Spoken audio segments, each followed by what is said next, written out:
College ইউনিভার্সিটির যাবতীয় তথ্য পাওয়ার জন্য আমাদের এই ছোট্ট চ্যানেলটি সাবস্ক্রাইব করে পাশে থেকো।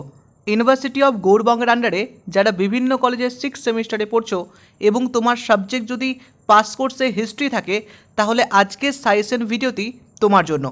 আজকের সাজেশন ভিডিওতে হিস্ট্রি সাবজেক্টের GE2 পেপার নিয়ে কথা বলবো। তো চলো ভিডিওটি শুরু করছি।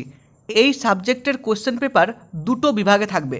বিভাগ কয়ে টোটাল 4টি প্রশ্ন থাকবে, যেখান থেকে যে কোনো দুটি প্রশ্ন করতে হবে এবং প্রত্যেকটা প্রশ্নের মান থাকবে 12, অর্থাৎ 12 দুয়ে 24।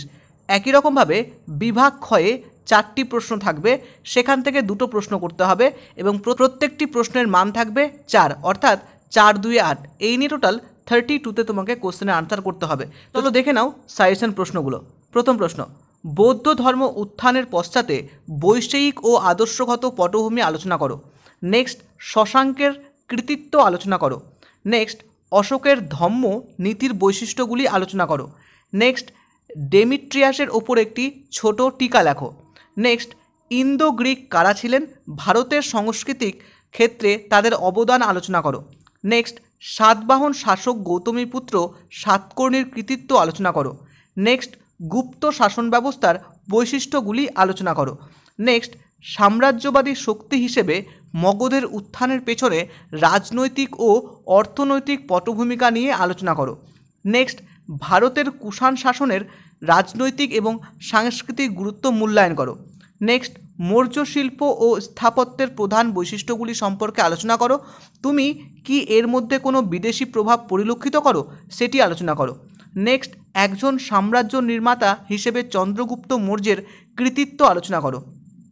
তো এই হচ্ছে মোটামুটি 12 নম্বরের কিছু বড় প্রশ্ন। এবার দেখব 4 নম্বরের কিছু টিকা টাইপের প্রশ্ন, অর্থাৎ এখানে টিকা থাকবে, যেখানে এলাহাবাদ প্রস্তুতি, বাণভট্ট, মধ্যপন্থা, কৌটিল্য, শকাব্দ, মহাপদ্মনন্দ, মেঘাস্থিনিস, গান্ধার শিল্পকলা, মিলিন্দা পঞ্চহ। তো এই হচ্ছে মোটামুটি হিস্ট্রি GE2 পেপারের কিছু সাজেশন প্রশ্নপত্র।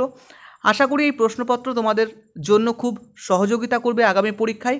এবং এই যে টিকাগুলো দেখছো, এই টিকাগুলো ছাড়াও এই যে বড় প্রশ্নগুলো দেখালাম যেগুলো, সেখান থেকেও কিন্তু কিছু টিকা টাইপের ছোট ছোট প্রশ্ন আসতে পারে। তো এই ভিডিওটি যদি তোমার ভালো লাগে বা পছন্দ হয়, তাহলে অবশ্যই একটা লাইক করো এবং তুমি তোমার বন্ধুদের গ্রুপের মাঝে শেয়ার করে দাও, যাতে প্রত্যেকটা বন্ধু তোমার মতো একই রকম সহায়তা পেতে পারে। এবং তুমি আমাদের চ্যানেল নতুন ভিজিট করে থাকলে চ্যানেলটিকে সাবস্ক্রাইব করে পাশে থাকতে পারো। তো চলো দেখা হচ্ছে পরবর্তী কোনো ভিডিওতে। সকলে ভালো থেকো, সুস্থ থেকো। Thank you.